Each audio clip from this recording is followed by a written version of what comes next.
আসসালামু আলাইকুম ওয়া রাহমাতুল্লাহি ওয়া বারাকাতুহু।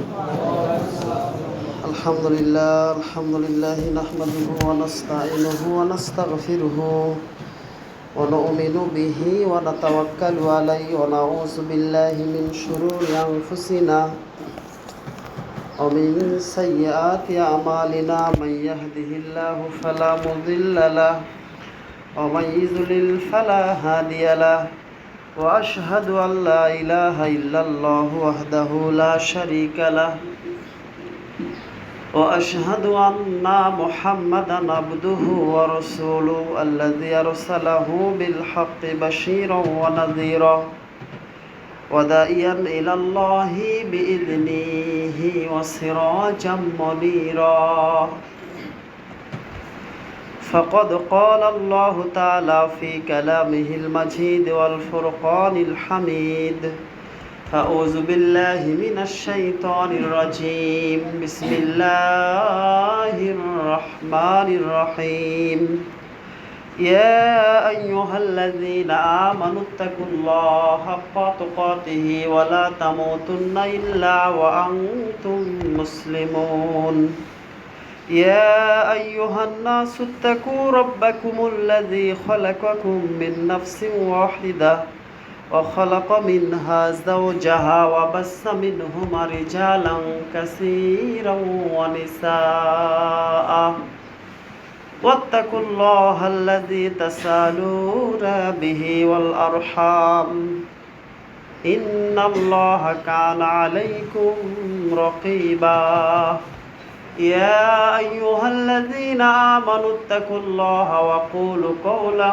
سديدا يصلح لكم أعمالكم ويغفر لكم ذنوبكم ومن يطع الله ورسوله فقد فاز فوزا عظيما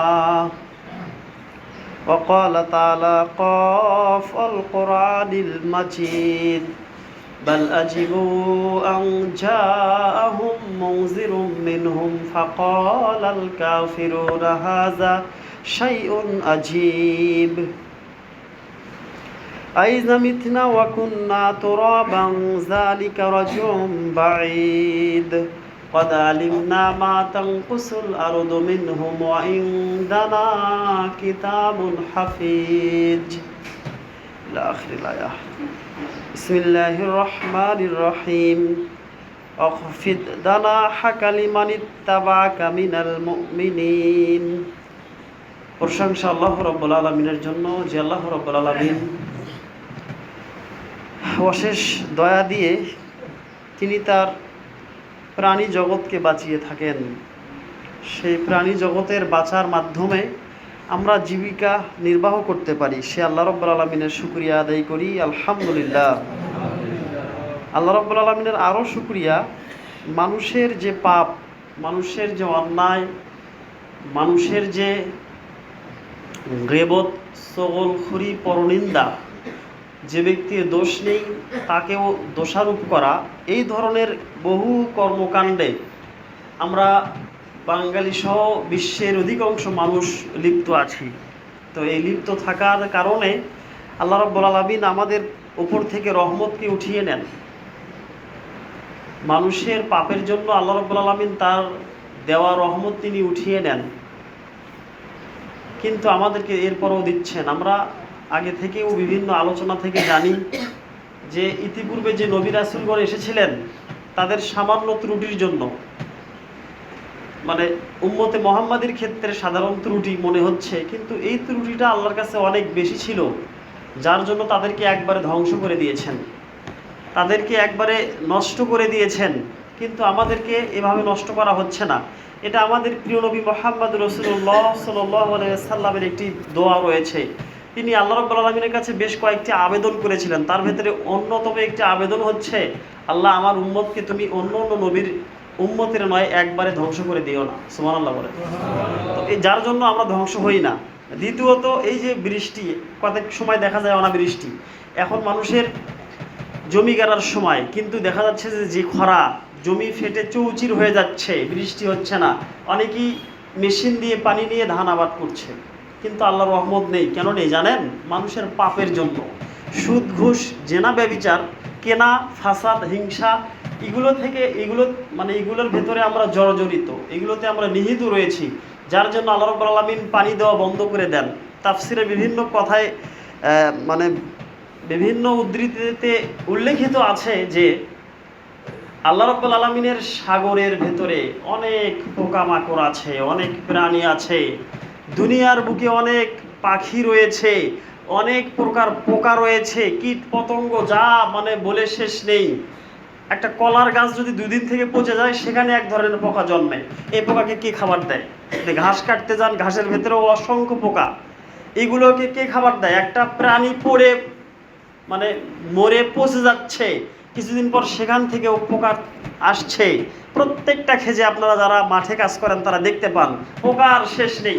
শুধু সাপ, ব্যাঙ, ইঁদুর এগুলোই নয়, অহরহ লক্ষ লক্ষ কোটি কোটি পোকামাকড় রয়েছে পৃথিবীর বুকে। এইগুলোকে আল্লাহ রাব্বুল আলামিন তার রহমতের পানি দিয়ে নাজাত দিয়ে থাকেন। ওদের নাজাতের মাধ্যমে উম্মতে মুহাম্মাদি পানি পায়। বুঝতে পারছেন? এই যে ঝুড়িটা দিলেন আল্লাহ, বৃষ্টিটা দিলেন, কেন দিলেন? এ বান্দার যে পাপ, মানুষ যে পাপের ভিতরে এত লিপ্ত রয়েছে, এই পাপ সে ক্ষমা নিতে পারবে কি না আল্লাহু আলাম, তবে ক্ষমা চাওয়া দরকার। এই মানুষের কঠিন পাপের দরুনে মানুষকে আল্লাহ বৃষ্টি দিতে চায় না, মানুষকে আল্লাহ রহমত করতে চায় না। করে কাদের জন্য? ওই পোকামাকড়ের জন্য। এরপরে আরও একটি কাহিনী আছে, দেখেন পৃথিবীতে, বলেন তো, আল্লাহ রাব্বুল আলামিন যখন ফেরেশতা মণ্ডলীর সামনে বললেন যে ফেরেশতারা, আমি দুনিয়ার বুকে মানুষ জাতিকে সৃষ্টি করতে চাচ্ছি, তোমাদের মতামত চাচ্ছি। আল্লাহ যা কিছু বলেন সেটা করে থাকেন, কিন্তু জিনেরা হচ্ছে সবচাইতে বড় শয়তান। পৃথিবীতে যত খিনজাব রয়েছে, যত আজাজিল রয়েছে, দুঃখিত, আজাজিল তার ভালো নাম, শয়তানের ভালো নাম ছিল এক সময়, যত শয়তানের রজিম রয়েছে, নিকৃষ্ট রয়েছে, এইগুলো সব জিনদের ভেতরে সবচাইতে পাপাচারী, সবচাইতে নিকৃষ্ট, ফাসাদ সৃষ্টিকারী যদি কোনো সম্প্রদায় থাকে, তাহলে আল্লাহ জিনদেরকেই সেভাবে সৃষ্টি করেছেন। তো ফেরেশতারা বলল যে আল্লাহ, দুনিয়ার বুকে আপনি জিন জাতিকে যেভাবে প্রেরণ করেছেন, তাদের ভেতর যে রক্তারক্তি, তাদের ভেতরে যে মারপিট মারামারি, তো আপনি আবার মানুষকে সৃষ্টি করবেন, এরা মনে হয় জিনদের চাইতে আরো বেশি জঘন্য হতে পারে। আল্লাহ বললেন, ক্বালা ইন্নী আ'লামু মা লা তা'লামুন, হে ফেরেশতারা, নিশ্চয় আমি আল্লাহ যা জানি তোমরা তা জানো না। আল্লাহ রাব্বুল আলামিন মানুষকে সৃষ্টি করলেন, জিনদেরকে গোপন করলেন। একসময় আমরা যেভাবে চলাচল করি, জিনেরা আদম আলাইহিস সালামের সৃষ্টির পূর্বে তারা মানুষের মতো দুনিয়াতে চলাচল করত। এইগুলো আশ্চর্যজনক কথা, এগুলো শুনলে সুবহানাল্লাহ বলতে হয়। তো এই যে জিনরা এখন গোপন আছে, দেখেন না, জিন কিন্তু মাঝে মধ্যে বিভিন্ন মানুষের উপর অ্যাটাক করে, এদের সাথে খারাপ অত্যাচার করে। যারা জিন ছড়ায়, তারাই হিসাবটা জানতে পারে যে বাংলার জমিনে কত মানুষকে জিন ধরে। এই জিনটা আপনি আমরা সবাই, আমাদের সবাইকে ধরতো, কিন্তু ধরতে পারে না একটা কারণে, বিশেষ একটি হিকমত রয়েছে। আল্লাহ রাব্বুল আলামিন স্বয়ং তিনি মানব জাতির জন্য এটা সৃষ্টি করে দিয়েছেন, বলেন সুবহানাল্লাহ। এই যে লক্ষ লক্ষ কোটি কোটি জিন রয়েছে, এর চাইতেও আরো মিলিয়ন মিলিয়ন আছে আল্লাহর ফেরেশতা। ফেরেশতা দেখলে জিন সেখান থেকে পালায়, যেখানে ফেরেশতা থাকে সেখানে জিন পালায়। সুবহানাল্লাহ বলবেন না? আশ্চর্য কোনো আলোচনা শুনলেই আপনাকে সুবহানাল্লাহ বলতে হবে। আশ্চর্য কোনো কিছু দেখলে, আশ্চর্য কোনো কিছু মনে হলেই আপনাকে সুবহানাল্লাহ বলতে হবে। আল্লাহ মহাপবিত্র, আল্লাহ কি না করতে পারে।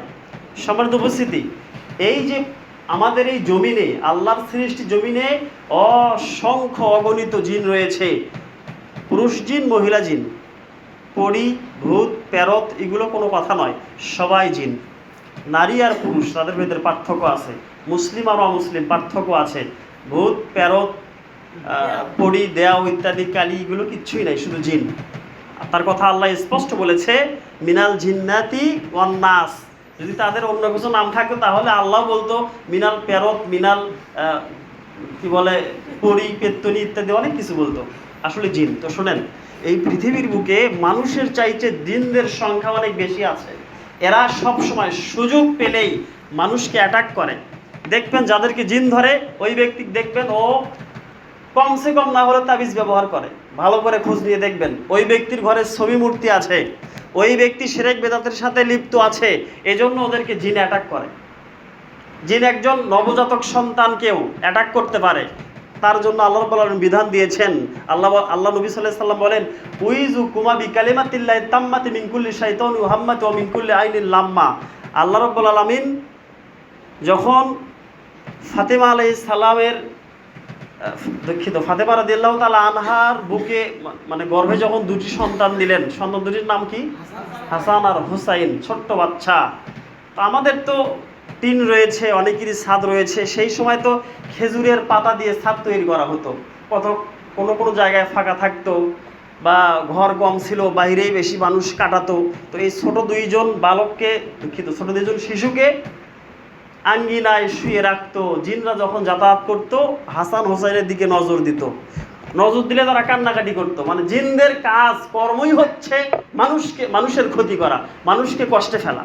সম্মানিত উপস্থিতি, তখন হাসান হোসাইন খুব কান্না করতো, কান্না থামানো যেত না। বর্তমানে আমাদের যেগুলো হচ্ছে। তো তখন আল্লাহ রাব্বুল আলামিন এই বিধান দিয়ে দিলেন যে হে নবী, আপনি তাদের উপরে এই দোয়াটি পাঠ করুন। এই দোয়াটি পাঠ করার সাথেই দোয়ার ভেতরে এই কথা আছে যে আল্লাহ এই শিশু দুটিকে মানে খারাপ চক্ষু হতে, খারাপ ব্যক্তি জিনদের অনিষ্ট হতে তুমি তাকে রক্ষা করো। এখন বর্তমান কোনো নবজাতক যদি কান্নাকাটি করে, আমি অনেক মা বোনদেরকে এই সমাজের অনেককেই এই দোয়াটি লিখে দিয়েছি। ফরিদুল ভাইকেও মুখস্থ করার চাপ দিয়েছিলাম, তিনিও মুখস্থ করছেন, তিনিও এটা দিয়ে ঝাড়ফুঁক করে। আপনারাও করতে পারেন। নবজাতক যখন কান্নাকাটি করবে, রাতের বেলা বেশি কান্নাকাটি করে, এই দোয়াটি যেভাবেই হোক নোট করে নেবেন, নিয়ে এটা আপনি আপনার কাছে রেখে দিবেন। মুখস্থ করতে না পারলেও সকাল সন্ধ্যায় নবজাতকের মুখের ওপরে এই দোয়াটা পড়ে ফু দিবেন। আল্লাহ রাব্বুল আলামিন শয়তান, খারাপ জিন সহ যত সৃষ্টি রয়েছে সব থেকে বাঁচাবেন। এক শ্রেণীর মানুষ ছিল এক সময়, এখনও কিছু কিছু এলাকায় শোনা যায় খারাপ মানুষ, তারা নাকি সন্তানদেরকে কান দেয়, তারা হচ্ছে বড় শয়তান। আল্লাহ বলছেন মিনাল জিন্নাতি ওয়ান নাস, মানুষ জিন আর শয়তান জিন হতে আল্লাহ রাব্বুল আলামিন যেন প্রত্যেক ফুক দানকারী আর ফুক যাকে দেওয়া হয় তাদেরকে যেন উদ্ধার করে। বলেন সুবহানাল্লাহ। সম্মানিত উপস্থিতি, তো এই দোয়াগুলো পাঠ করতে হয়। তো পৃথিবীতে যত জিন রয়েছে এই জিনগুলো আমাদের সবার শত্রু। এরপরও কিছু ভালো জিন রয়েছে, যেমন সূরা জিন যখন নাজিল হয়, আল্লাহ নবী সাল্লাল্লাহু আলাইহি সাল্লাম কোরআন পাঠ করছেন, এমতো অবস্থায় জিনদের ভেতর থেকে একটা জিন এসে ছিটকে এসে নবী সাল্লাল্লাহু আলাইহি সাল্লামের কোরআন শুনতে পেয়ে আকৃষ্ট হয়ে যায়। সে তার দলবলকে গিয়ে বলে যে আমি এক আশ্চর্য মহাগ্রন্থ কি যেন একটা পাঠ করছে, আমি শুনে তারা কোরআনের অর্থ বুঝতে পারতো। তো এটা শুনে আমি একেবারে খুবই বিচলিত হয়ে গেলাম, আমি আশ্চর্য বোধ করলাম। চলো তো বন্ধুরা আমরা সবাই গিয়ে শুনি যে ওখানে তিনি কি পাঠ করেন। উনি নাকি মানব জাতির ভিতরে নতুন একজন পয়গম্বর নবী হিসেবে এসেছেন, উনি কি যেন পাঠ করে, এতই সুন্দর লাগে। তো জিন গিয়ে তাদের দলবলকে বললেন, তারা সবাই অমুসলিম ছিল। তখন তারা এসে নবী সাল্লাল্লাহু আলাইহি সাল্লামের কাছে সূরা জিন তেলাওয়াত শুনলেন। তেলাওয়াত শোনার পরে তারা নবী সাল্লাল্লাহু আলাইহি সাল্লামের সাথে সাক্ষাৎ করে বললেন, ইয়া রাসূলুল্লাহ, আপনি আমাদের সবাইকে বায়াত গ্রহণ করে আপনি আমাদেরকে কালেমা পড়িয়ে মুসলমান বানিয়ে দিন। সুবহানাল্লাহ। জিনেরা মুসলমান হয়ে গেল, আল্লাহ নবী তাদের বায়াত দিলেন। বায়াত মানে অঙ্গীকার দিলেন, দিয়ে বললেন যে তোমাদের জাতিদেরকে তোমরা ইসলামের দাওয়াত দিবে। তারা এসে ইসলামের দাওয়াত দিল। এইভাবে আমাদের এই মসজিদে এখনও জিন আছে, তারাও খুতবা শুনছে, তারাও আমাদের সাথে সালাত আদায় করে। প্রত্যেক মসজিদেই থাকে, প্রত্যেক বাড়িতেই জিন থাকে, ভালো আর মন্দ যেখানে সুযোগ পায় সেখানে অ্যাটাক করে। তবে ভালো জিনেরা এইগুলো করে না, খারাপগুলো করে। সম্মানিত উপস্থিতি, তাহলে আমাদের সবাইকে ভয় আতঙ্কের ভেতরে ফেলে দিত জিনেরা, কিন্তু করে না কেন? ফেরেশতাদের জন্য। আল্লাহ রাব্বুল আলামিন আমাদের দুই কাঁধে দুজন ফেরেশতা রেখেছেন, দুজনই ভালো, একজন ভালোটা লেখে, একজন মন্দটা লেখে। আপনি একটা ভালো কাজের নিয়ত করলেন যে আমি আজকে থেকে 5 ওয়াক্ত সালাত আদায় করব, ভালো ভালো কাজ করব।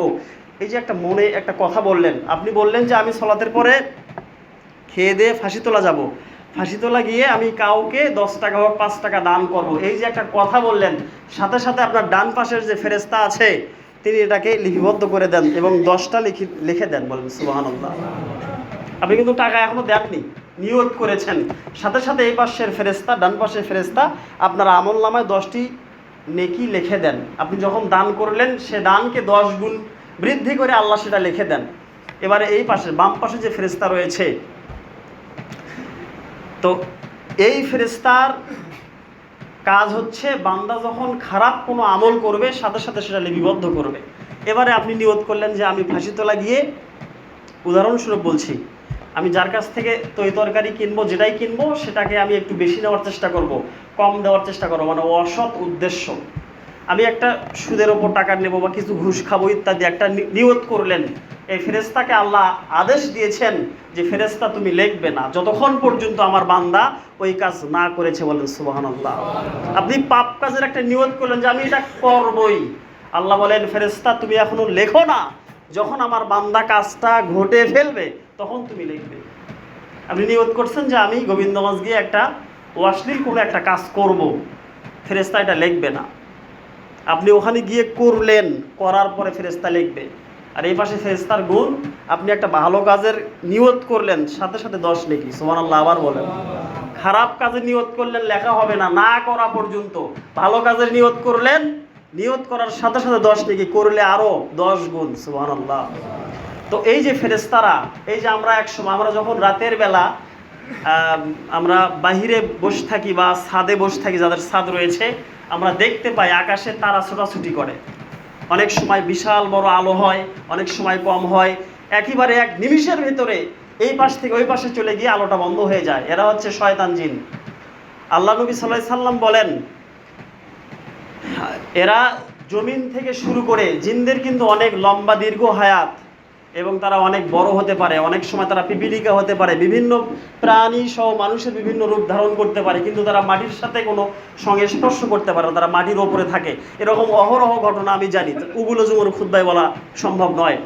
যাই হোক, এরা কখনো মাটিতে থাকতে পারে না। কিছুদিন আগে ঢাকার বুকে বড় বড় মিষ্টির দোকানদার, তারা এনটিভির সাংবাদিককে বলছে বিকেলবেলা আমাদের এই মিষ্টির দোকান থেকে অসংখ্য মিষ্টি বিক্রি হয় এবং এগুলো জিনেরা মানে কিনে নেয়। কিভাবে? সাংবাদিক বলছে আপনি কিভাবে বুঝতে পারেন?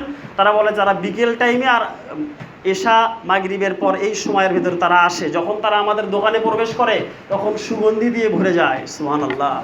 এবং তারা অনেক, মানে তাদের সুগন্ধি আমরা পাওয়ার সাথে বুঝতে পারি জিনেরা এসেছে। আর তারা সবচেয়ে বেশি দামি দামি মিষ্টি ক্রয় করে, আর মিষ্টি তাদের ভালো খাদ্য, তারা খায়। আর যারা খারাপ জিন তারা টয়লেটের ভেতরে থাকে, টয়লেটে মানুষের মলমূত্র এইগুলো খায়। এগুলো হাদিসের কথা। তো যা হোক, এই জিনেরা কখনো মাটির সাথে সংস্পর্শে থাকতে পারে না। আল্লাহ এদেরকে এমন এক ক্ষমতা দিয়েছেন, তারা এখান থেকে ফাঁসিতলা পর্যন্ত তাদের একটা হাত যেতে পারবে। এরকম অহরহ ঘটনা বাংলাদেশের বুকে আছে। এখান থেকে যদি হাত উঠায় তাহলে ফাঁসিতলা পর্যন্ত এর চাইতেও বেশি নিয়ে যেতে পারবে। তো এরকম জিনদের শক্তি আল্লাহ পাক দিয়েছেন। যারা জিনদের সাথে কথা বলে, যারা জিনের সাথে ওঠা বসা করে, তারা এই বিষয়গুলো ভালো জানবেন। আমরাও করি না, কিন্তু আমরা জানি, কোরআন হাদিস থেকে এইগুলো জানি। তো জিনেরা জমিন থেকে শুরু করে ওদের সাথে, ওদের যিনি সর্দার, তিনি বলে দেন যে তোমাদের যতদূর পর্যন্ত উচ্চতা তোমরা সেটাকে প্রয়োগ করো। তারা জমিন থেকে অনেক লম্বা উঁচুতে তারা দাঁড়ায়। একজন ব্যক্তি আর একজন ব্যক্তিকে বলা হয় তুমি ওর কাঁধের ওপর উঠো, এইভাবে সপ্তম আসমান পর্যন্ত যায়। বলেন সুবহানাল্লাহ। জিন কিন্তু পৃথিবীতে কম নাই। এই জিনেরা একজন আর একজনের ওপর উঠতে উঠতে একেবারে সপ্তম আসমান পর্যন্ত যায়। আল্লাহ রাব্বুল আলামিন প্রত্যেক দিন ফেরেশতা মণ্ডলীকে নিয়ে সপ্তম আসমানে আরশে আজিমে গবেষণা করে, বিভিন্ন মিটিং করেন, আলোচনা সভা করেন যে কোন এলাকায় বৃষ্টি দিতে হবে, কোন এলাকায় খরা দিতে হবে, কোন এলাকায় বন্যা বেশি করতে হবে ইত্যাদি বিভিন্ন বিষয়ে প্রত্যেক দিন ওখানে আলোচনা হয়। যদিও আল্লাহ কুন ফায়াকুনের মাধ্যমে সব কিছু কমপ্লিট করতে পারেন, এরপরও ফেরেশতা মণ্ডলীকে সাথে নিয়ে তিনি আলোচনা করেন। এর দ্বারা আপনাকে আমাকে শিক্ষা নিতে হবে কোরআনের মাধ্যমে। সেটা হচ্ছে, আপনি ইসলামী কোনো কাজ করবেন আগে আপনাকে পরামর্শ করতে হবে। পরামর্শ ছাড়া কোনো কাজ সম্ভব নয়। আপনি যে কোনো দিনই প্রতিষ্ঠানে বা মসজিদ তৈরি করার ক্ষেত্রে যেটাই করেন, পরামর্শ ছাড়া আপনার কোনো কাজ হবে না। একা একা মাতবরি কোনো কিছু হবে না। আল্লাহ সেটা দ্বারা বুঝায় যে তোমাদেরকেও পরামর্শের ভিত্তিতে প্রত্যেকটা কাজ করতে হবে। সম্মানিত উপস্থিতি, এই যে জিন শয়তানেরা একজন আর একজনের উপর উঠে সপ্তম আসমান পর্যন্ত যায়, সেখানে গিয়ে তারা শোনার চেষ্টা করে ফেরেশতারা আল্লাহর কাছ থেকে কী তথ্য পেল, সেই তথ্যটা তারা কিছু শোনে। আল্লাহ যখন বলে যে এই যে জিন শয়তানেরা জমিন হতে সপ্তম আসমান পর্যন্ত একে অপরের কাঁধে উঠে উঠে এই পর্যন্ত এসেছে, তোমরা তাদেরকে তারা নিক্ষেপ করো। আল্লাহ রাব্বুল আলামিন ফেরেশতা মণ্ডলী তাদের উপর তারা নিক্ষেপ করার কারণে তারা সবাই সারা পৃথিবীতে ছুটাছুটি করে, এই জন্য আলো দেখা যায়। আমরা অনেক সময় দেখতে পাই, আমরা আমরা নিজেরাই বলি যে রকেট যাচ্ছে, রকেটেরও একটা শব্দ আছে, প্লেনেরও একটা শব্দ আছে। আমরা দেখতে পাই আকাশের দিকে রাতের বেলা, চাঁদনি রাতে আমরা দেখতে পাই যে অনেক সময় রকেটের মতো কি যেন যাচ্ছে, অনেক বহু দূরে আছে, সেগুলো তারার মতোই দেখতে। তারাটা একটা পৃথিবীর চাইতেও বড়। যারা বিজ্ঞান বিষয়ে পড়ালেখা করেন তারা ভালো জানেন, তারাটা একটা পৃথিবীর চাইতেও বড়, 2 গুণ 3 গুণ বড়। এই তারাকে যদি এতটুকু দেখা যায় আর জিনদের আলো এতটুকু দেখা যায়, তাহলে কত দূর থেকে সে তারা নিক্ষেপের মাধ্যমে তাদের এই যে লাইন ধরে আছে সেটাকে আল্লাহ রাব্বুল আলামিন ভঙ্গ করে দেয়, এই যে ছোটাছুটি করে। সম্মানিত উপস্থিতি, আল্লাহর প্রত্যেকটা সৃষ্টি, আল্লাহ রাব্বুল আলামিনের প্রত্যেকটা সৃষ্টি মানুষের জন্য কল্যাণ বয়ে আনে। মানুষকে আল্লাহ রাব্বুল আলামিন সব দিক দিয়ে কল্যাণ দিয়ে থাকে, কিন্তু আমরা মানুষ, আমরা গাফেল, আমরা জাহেল, আমরা মূর্খ, আমরা বোঝার চেষ্টা করি না। আল্লাহ রাব্বুল আলামিন আমাদের সবাইকে তার হিকমতগুলো বোঝার তৌফিক দান করুক, আল্লাহুম্মা আমিন। সম্মানিত উপস্থিতি, মানুষকে সর্বদা আল্লাহর এই নিয়ামত পাওয়ার পরে মানুষকে সর্বদা বিনয়ী হতে হয়। বিনয়ী যদি আপনি না হন, তাহলে আপনার দ্বারা জান্নাত সম্ভব নয়। আপনার প্রত্যেকটা কর্মের মাধ্যমে আপনাকে বিনয়ী হতে হবে। আপনাকে মানুষ একটা দোষ তহমত আপনার উপরে ঢেল ছুঁড়ে দিল, আপনাকে বিনয়ী না হলে আপনি বাঁচতে পারবেন না। আপনি যদি রেগে গেলেন তো আপনি হেরে গেলেন, আপনি রেগে গেলেন আপনি হেরে গেলেন। যে কোনো ক্ষেত্রে যাদের রাগ বেশি তারা রাগকে দমন করার চেষ্টা করবেন। রাগ হবেন, আপনি বসে পড়বেন দাঁড়ানো অবস্থায়। নবী সাল্লাল্লাহু আলাইহি সাল্লাম, আমরা বেশ কিছুদিন আগের একটা জুমার খুতবায় শুনেছি, এক সাহাবী এসে আল্লাহ নবী সাল্লাল্লাহু আলাইহি সাল্লামকে বললেন, ইয়া রাসূলুল্লাহ, আমাকে একটু উপদেশ দিন, যে উপদেশের মাধ্যমে আমি জান্নাত পেতে পারি। আল্লাহ নবী সাল্লাল্লাহু আলাইহি সাল্লাম তাকে বললেন যে লা তাগজাব, তুমি রাগ করো না, রাগকে কমাও।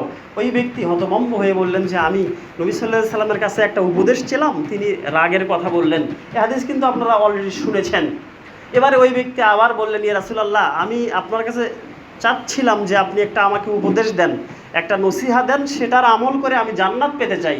আল্লাহ নবী সাল্লাল্লাহু আলাইহি সাল্লাম বললেন, লা তাকজিব, তুমি রাগ করো না। ওই ব্যক্তি বললেন যে আমি প্রশ্ন করলাম কি হলো কি? নবী সাল্লাল্লাহু আলাইহি সাল্লাম বুঝতে পারলেন কি না আমার কথা? তিনি আবার বললেন, ইয়া রাসূলুল্লাহ, আমাকে একটু উপদেশ দেন। নবী সাল্লাল্লাহু আলাইহি সাল্লাম বললেন, লা তাকজিব, তুমি রাগ করো না। 3 বার একই কথা বললেন। এগুলো কথা কিন্তু তাড়াতাড়িতে নয়, মানে জরুরি মুহূর্তে নয়, অনেক অপেক্ষা করে যে নবী সাল্লাল্লাহু আলাইহি সাল্লাম বুঝতে পারলেন কি না আমার কথা। এভাবে 15-20 মিনিট যেত আল্লাহ নবী সাল্লাল্লাহু আলাইহি সাল্লামের কাছ থেকে একটা করে উপদেশ নিতে। এইরকম সময় নিয়ে নবী সাল্লাল্লাহু আলাইহি সাল্লাম বারবার বললেন, তুমি রাগ করো না, রাগ তুমি করবে জান্নাত পাবে না। রাগ করলেই, আপনার সাথে একজন ব্যক্তি রাগ করলো, আপনি তার সাথে রাগ করলেন, তা দুজন তো একই হয়ে গেলেন। এখন শোনেন, যে ব্যক্তি মারামারি করে একজন মরে গেল, একজন বেঁচে থাকলো, অধিকাংশ লোক তাকে নাম দিল যে শহীদ হয়ে গেল।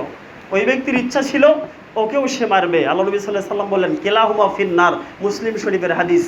আমি যদি একটা মানে গন্ডগোলের একটা অনুষ্ঠানে যাই, গন্ডগোলের একটা আয়োজন হয়েছে, সেখানে মারপিট করা হচ্ছে, উভয় দলের ইচ্ছা আশা আকাঙ্ক্ষা যে ওই দলের লোককে আমরা মেরে শেষ করে দেব, মেরে ফেলে দেব। ওই দলের ইচ্ছা যে ওদেরকে পেলে আমরা মেরে ফেলবো। বলেন তো নিয়ত কি দুজনেরই এক নয়, দুই দলেরই এক নয়? আর মারামারিতে সচরাচর এটাই ঘটে, যে যাকে মারতে পারে। কিন্তু দেখা গেল যে কোনো এক দলের একজন ব্যক্তি মারা যায়, আর যারা মার খেলো তারা বলে যে এই ব্যক্তি শহীদ হয়ে গেল। শহীদ কি বাপের ঘরের জিনিস? এত সোজা? ধর্মযুদ্ধ ছাড়া জীবনে কোনোদিন শহীদ হয় না। শহীদ এত সোজা নয়। আল্লাহর পথে জিহাদ করতে হবে। ফজরের সালাতে আপনি পড়লেন না, এক জায়গায় যা মারামারি করলেন আর মরে গেলেন, শহীদ হয়ে গেলেন।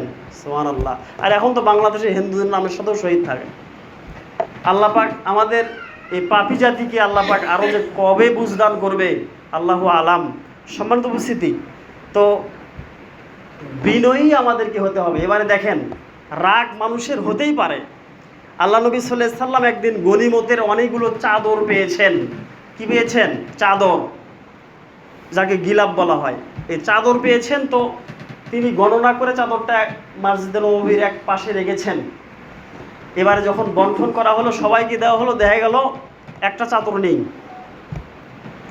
তো ইহুদি সহ মুসলমানদের ভিতরে কিছু সংখ্যক লোক, যাদেরকে বলা হয় মুনাফিক, যারা একে অপরের দোষ লাগায়, যারা একে অপরের উপরে তহমত দিয়ে থাকে, এই ব্যক্তি মনে হয় আমার মতো পাপী, এও মনে হয় এই কাজটা করে। এই যে একটা অপবাদ, একটা মানুষ একটা ভালো কাজ করতেছে ভালো ব্যক্তিদের সাথে, সেটাকে দেখে বলা হচ্ছে যে এই কাজ কি তোমার দ্বারা শোভা পায়? কিন্তু ওই ব্যক্তি জান্নাতের আশায় এই কাজ করছে, কিন্তু কিছু সংখ্যক জাহেল মার্কা লোক, আবু জাহেল মার্কা লোক, তারা বলছে যে এই কাজটা তোমার দ্বারা শোভা পায় না। যেমন আবু বকর ওসমানকে আবু জাহেলেরা বলতো যে ওমর, তোমার এত সম্পদ, তোমাকে আল্লাহ এত বীরত্ব দিয়েছে, তোমাকে এত ক্ষমতা দিয়েছে, তুমি ওই পাগল মোহাম্মদের পিছে ঘুরছো, পাগল মোহাম্মদের পিছে ঘুরে ঘুরে তুমি মানুষের কাছ থেকে জাকাতের টাকা উঠাচ্ছ, মানুষের কাছ থেকে গম, মানুষের কাছ থেকে খেজুর উঠাচ্ছ, এই মোহাম্মদ তোমাদেরকে ফকির করে ছেড়ে দেবে। ওমরের ডাইরেক্ট অ্যাকশন, জানেন তো ওমরের কথা, তরবারি সব সময় কাছে থাকে, সেই রকম লোক পেলে মেরে দেয়। আর যাদেরকে দেখে বোঝা যায় যে পরে ইসলাম গ্রহণ করলে উপকার হবে, নবী সাল্লাল্লাহু আলাইহি সাল্লামের কাছ থেকে জেনে তাকে ছেড়ে দেয়, পরে তাকে ইসলামের দাওয়াত দেয়। তো আমাদের সেই রকম কোনো ইচ্ছা আশা আকাঙ্ক্ষা নাই। আমাদের ইচ্ছা কি, মানুষ ভুল করবে, মানুষকে বুঝাতে হবে, একটু পরে বুঝবেন। এবারে ইহুদি মার্কা কিছু লোক মুসলমানদের ভেতরে, কিছু হচ্ছে মুনাফিক মার্কা মুসলমান, তারা বলছে যে এই কম্বল নবী মোহাম্মদ চুরি করেছে। বলেন নাউজুবিল্লাহ। 100 বার যদি এই কথা বলে সত্য হবে? আমরা নবী মোহাম্মদ সাল্লাল্লাহু আলাইহি সাল্লামের যত সিফত জানি, আমাদেরকে যদি কোনো ব্যক্তি বলে যে নবী সাল্লাল্লাহু আলাইহি সাল্লামের চরিত্রের সমস্যা ছিল, যেমন আসাদ নূর কিছুদিন আগে যে একটা টক শো হয়ে গেল, তারা নবী সাল্লাল্লাহু আলাইহি সাল্লামের চরিত্র নিয়ে কথা বলতো, নাউজুবিল্লাহ মিন যালিক। নবী সাল্লাল্লাহু আলাইহি সাল্লামের আল্লাহ রাব্বুল আলামিন আগের পাছের সব গুনাহ ক্ষমা করে দিয়েছেন, যদিও তার কোনো গুনাহ হচ্ছিল না, ভুল ত্রুটি ছিল। তো তিনি তো আলামিন ছিলেন এক সময়, কিন্তু নবুয়ত 40 বছর পর পাওয়ার পরে তার উপরে তহমত দিয়ে দিল যে এই কম্বল মোহাম্মদ সাল্লাল্লাহু আলাইহি সাল্লাম ছাড়া কেউ চুরি করেনি। ওমর এবার রাগে একবারে সেই খেপে গেলেন, ইয়া রাসূলুল্লাহ বলে কি, ওকে আমি শেষ করে দেবো। নবী সাল্লাল্লাহু আলাইহি সাল্লাম বললেন, ওমর একটু শান্ত হও, এত রাগ করলে হবে না, বিনয়ী হতে হবে, তাদের মাধ্যমে ইসলাম প্রচার হবে, তারা আজকে ভুল বুঝে বলছে, বলুক, সমস্যা নাই। তো বিনয়ী হতে হয়। নবী সাল্লাল্লাহু আলাইহি সাল্লাম যদি বলতেন যে না, আমাকে মিথ্যা অপবাদ দিয়েছে, চুরির অপবাদ দিয়েছে, ওমর ওকে শেষ করে দাও, পারতো না, তিনি করতেন না। তাহলে নবী সাল্লাল্লাহু আলাইহি সাল্লামের অনুসরণ করতে হবে। আল্লাহ রাব্বুল আলামিন সূরা শুআরার ভেতরে 115 নম্বর আয়াতে আল্লাহ পাক বলছেন, ওয়াহফিজ জানাহাকা লিমানিত্তাবাকা মিনাল মুমিনিন, হে মুমিনগণ, তোমরা ওই সমস্ত মুমিনদের থেকে অনুসরণ গ্রহণ করো, তথা নবী মুহাম্মদ সাল্লাল্লাহু আলাইহি সাল্লাম এবং সাহাবীগণ, সাহাবী নবী সাল্লাল্লাহু আলাইহি সাল্লামের কাছ থেকে তোমরা অনুসরণ গ্রহণ করো, তারা যা কিছু করেছে তোমরা সেইভাবে কাজকর্ম করো। তাহলে কি হবে? তাহলে আল্লাহ রাব্বুল আলামিন বলছেন, আল্লাহ বললেন যে সকল বিশ্বাসীদের জন্য তোমাদের সবাইকে বিনয়ী হওয়া দরকার। তাহলে আমাদের নবী সাল্লাল্লাহু আলাইহি সাল্লাম কেমন ছিলেন, সাহাবীগণ কেমন ছিলেন, তারা যেভাবে বিনয়ী ছিলেন, আমাদেরকেও সেভাবে বিনয়ী হতে হবে। একটি তাফসীর শোনেন। আল্লাহ নবী সাল্লাল্লাহু আলাইহি সাল্লাম একদিন রশির চৌকিতে শুয়ে আছেন, বুঝতে পারছেন? কি ধরনের একটা চৌকি পাওয়া যায়, সেটা সুতো দিয়ে তৈরি করা হয়, লাইলন রশি দিয়ে, আছে না এরকম, বিভিন্ন জায়গায় দেখা যায়। আল্লাহ নবী সাল্লাল্লাহু আলাইহি সাল্লামের জামানাও ছিল। নবী সাল্লাল্লাহু আলাইহি সাল্লামকে যে কোনো এক ব্যক্তি এই চৌকিটা, এই খাটটা একজন হাদিয়া করেছেন। নবী সাল্লাল্লাহু আলাইহি সাল্লাম রাতে ওইখানে ঘুমাতেন, দিনের বেলা দাওয়াতি কাজ সেরে বা সালাত আদায় করে এসে ওই রশির চৌকিতে তিনি শুয়ে আছেন। এমতো অবস্থায় হযরত ওমর রাদিয়াল্লাহু তাআলা আনহু এসে নবী সাল্লাল্লাহু আলাইহি সাল্লামকে একটা প্রয়োজনে ডাকছেন, ডেকে বলছেন, ইয়া রাসূলুল্লাহ, একটু দাওয়াতি কাজের জন্য যেতে হবে। আল্লাহ নবী সাল্লাল্লাহু আলাইহি সাল্লাম চৌকি থেকে উঠে বসলেন।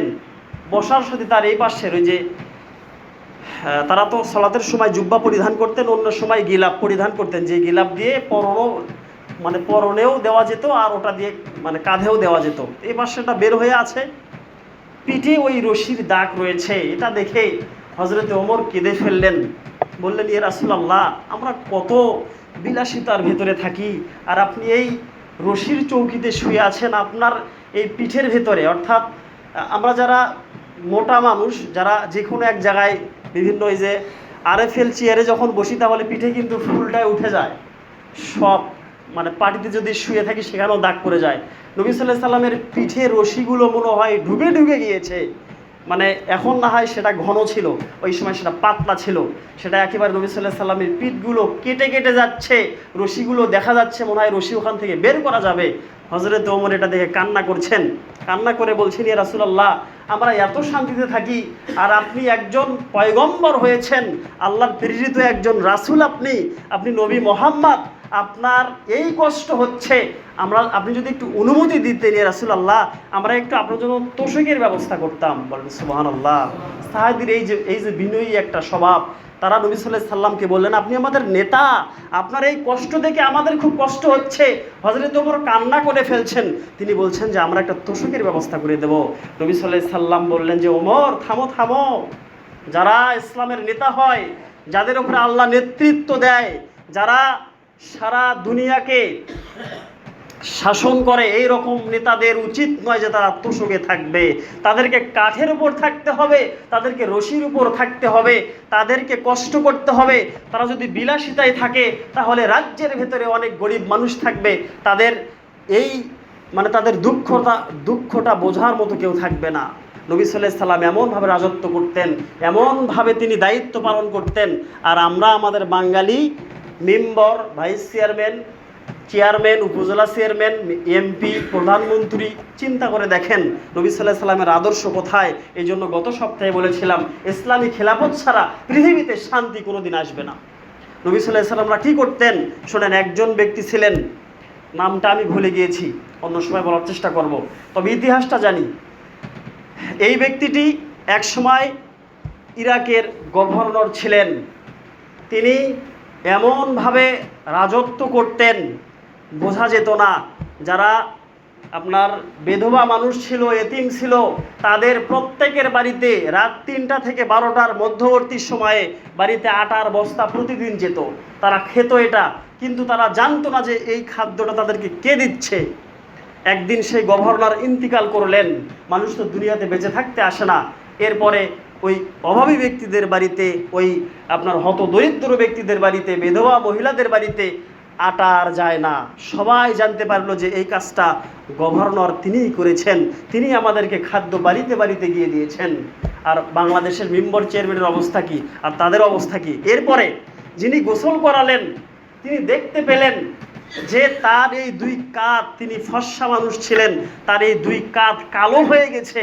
মানে কি, রশি দ্বারা বস্তা উভে উভে নিজের পিঠে করে বহন করে গরিবদের মাঝে দিতেন। এই 2 কাঁধ রশি দিয়ে এমন দাগ পড়ে গেছে, মানে ওটা পাতিলের কালির মতো কালো হয়েছে। সুবহানাল্লাহ বলেন। এইভাবে তারা বিনয়ী হতেন আর মানুষের সেবা করতেন।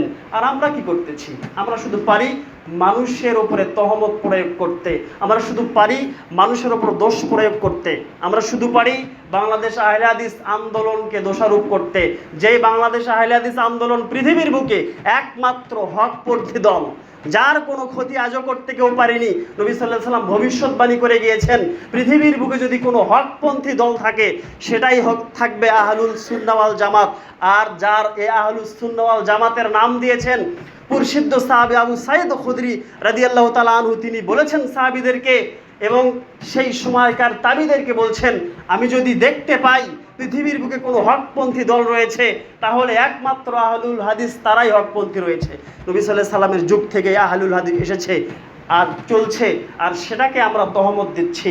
আল্লাহ আমাদেরকে কবে আরও জ্ঞান দান করবেন। তবে আমি সবার জন্য প্রাণ খুলে দোয়া করব, যারা আল্লাহ ভুল বুঝে কথা বলেছে, আল্লাহ তুমি তাদের সবাইকে ক্ষমা করে দাও। কেননা নবী সাল্লাল্লাহু আলাইহি সাল্লামের উদ্দেশ্য বিনয়ী হওয়া। যদি আমরা বিনয়ী না হই, আমরা কখনো জান্নাত পাবো না। এই পৃথিবীর বুকে প্রফেসর ডক্টর মোহাম্মদ আসাদুল্লাহ গালিব স্যারের অসংখ্য মিথ্যা বদনাম মানুষ বের করেছে। তারা পৃথিবীর বুকে টিকে থাকতে পারেনি, তারা নিজেরাই দল করে নিজেরাই আমির হয়েছে, আমিরে জামাত হয়েছে, কিন্তু টিকতে পারেনি, সব শেষ, ধ্বংস হয়েছে। একমাত্র হকের পথে একটি দল, সেটি হচ্ছে বাংলাদেশ আহলে হাদিস আন্দোলন, বাংলাদেশ আহলে হাদিস যুব সংঘ, সেটাই রয়েছে। সম্মানিত উপস্থিতি, পৃথিবীর বুকে মানুষ যখন সবাই ইন্তিকাল করবে, হাসরের মাঠে মুসলমানদের ভেতরে কয়টি কাতার হবে জানেন? 73টি কাতার হবে।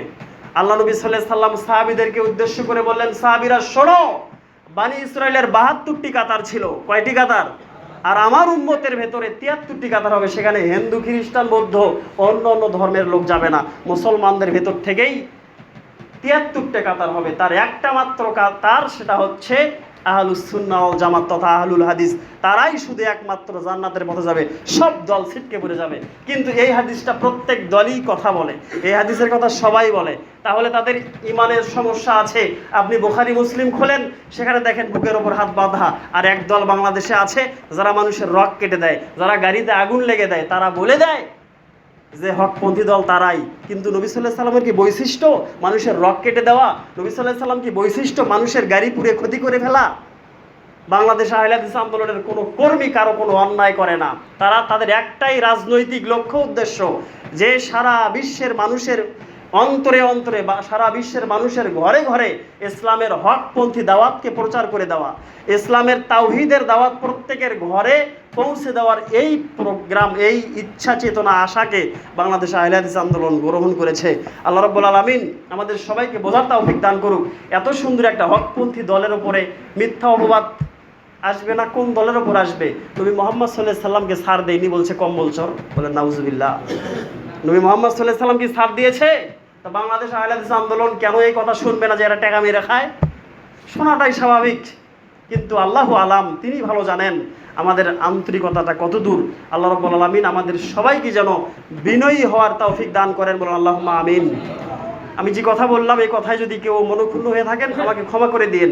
তবে সবার জন্য আমার খাস করে দোয়া থাকবে, আল্লাহ রাব্বুল আলামিন আমাদের সবাইকে বিনয়ী হওয়ার তৌফিক দান করুক, আল্লাহুম্মা আমিন। আল্লাহ রাব্বুল আলামিন যেন আমাদের সবাইকে একে অপরের সাথে ভ্রাতৃত্ববোধ বজায় রাখার তৌফিক দান করেন, বলেন আল্লাহুম্মা আমিন। আল্লাহ রাব্বুল আলামিন যেন আমাদের সবাইকে ভাই ভাই হয়ে থাকার তৌফিক দান করেন, আল্লাহুম্মা আমিন। আল্লাহ রাব্বুল আলামিন যেন আমাদের সবাইকে এখন যেভাবে আমরা সমাজবদ্ধ জীবনযাপন করছি, আমরা যেন কবরে গিয়ে জান্নাতেও যেন এভাবে একা সবাই যেন এলাকাবাসী যেভাবে থাকি, এভাবে যেন আল্লাহ পাক কবরের জিন্দেগিতে জান্নাতের ভিতরে আমাদেরকে কবুল করে নেন, বলেন আল্লাহুম্মা আমিন। আকুলি কওলি হাযা আস্তাগফিরুল্লাহ লি ওয়া লাকুম ওয়া লিসাইরিল মুসলিমিন।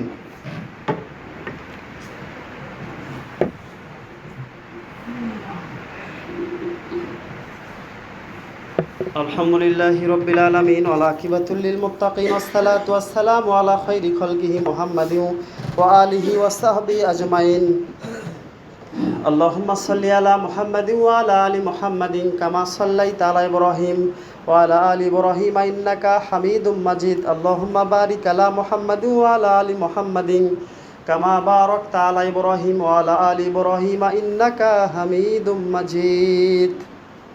আমরা সবাই পৃথিবীর সমস্ত মুসলিমদের জন্য দোয়া করব, আমাদের গ্রামবাসী সহ ফিলিস্তিন ভাই বোনদের জন্য খাস করে দোয়া করব। আল্লাহুম্মা গফির লানা ওয়ালিল মুমিনিনা ওয়াল মুসলিমিনা ওয়াল মুসলিমাত ওয়া আলিফ বাইনা কুলুবিহিম ওয়া আসলিহ যাতা বাইনিহিম আনসুরহুম আলা আদুবিকা ওয়া আদুবিহিম। আল্লাহুম্মা আনিল কাফারাতাল্লাযিনা ইয়াসুদ্দুনা আন সাবিলিক ওয়া ইউকাতিলুনা আউলিয়াক। আল্লাহুম্মা খালিফ বাইনা কালিমাতিহিম ওয়া জালজিল আকদামাহুম ওয়াংজিল বিহিম বাসাকাল্লাযী লা তারুদ্দুহু আনিল কওমিল মুজরিমিন। আল্লাহুম্মা আমিন। রব্বানা যালামনা আনফুসানা ওয়া ইল্লাম তাগফির লানা ওয়া তারহামনা লানাকুনান্না মিনাল খাসিরিন। রব্বিগফিরলি ওয়া লিওয়ালিদাইয়া ওয়া লিল মুমিনিনা ইয়াওমা ইয়াকুমুল হিসাব। রব্বানা তাকাব্বাল মিন্না ইন্নাকা আনতাস সামিউল আলিম ওয়া তুব আলাইনা ইন্নাকা আনতাত তাওয়াবুর রহিম। সুবহান রাব্বিকা রাব্বিল ইজ্জাতি আম্মা ইয়াসিফুন ওয়া সালামুন আলাল মুরসালিন আলহামদুলিল্লাহি রাব্বিল আলামিন। সুবহানাকা আল্লাহুম্মা ওয়া বিহামদিকা আশহাদু আল্লা ইলাহা ইল্লা আনতা আস্তাগফিরুকা ওয়া আতুবু ইলাইক। ওয়াসসালামু আলাইকুম ওয়া রাহমাতুল্লাহি।